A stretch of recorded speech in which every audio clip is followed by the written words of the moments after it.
এই সাদা বিড়ালটার সাথে কোনো বিড়ালই বন্ধুত্ব করতে চাইছিল না, তাই সে বৃষ্টির সময়ও সবার থেকে আলাদা হয়ে বাসার নিচে চুপ করে বসেছিল। তবে তার মালিক ব্যাপারটা লক্ষ্য করে, যাতে বয়ে আসা পানিতে বিড়ালটা ভিজে না যায়, সেই জন্য সে বিড়ালটাকে তুলে বিড়ালের ঘরের ভেতরে রেখে দেয়। কিন্তু সেখানেও সে সবার থেকে আলাদা হয়ে বসেছিল। ব্যাপারটাকে বুঝতে পারার পর তার মালিকের মন খুবই খারাপ হয়। এই জন্য মেয়েটা ডিসাইড করে শুধু এই বিড়ালটার জন্য সে একটা আলাদা বাসা তৈরি করে দেবে।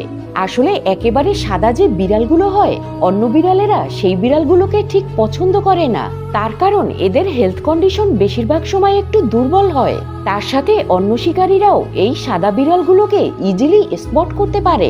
এই জন্য নর্মাল বিড়ালেরা সাদা বিড়ালগুলোকে অ্যাভয়েড করে চলে। মেয়েটা যখন তার জন্য ঘর তৈরি করে দিচ্ছিল, তখন অন্য বিড়ালগুলো ব্যাপারটা দেখার জন্য ওখানে চলে আসে।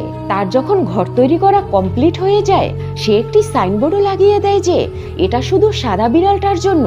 তবে সেদিন রাতে তার পার্সোনাল একটি ঘর দেখে অন্য একটি বিড়াল তার সাথে বন্ধুত্ব করার জন্য চলে আসে।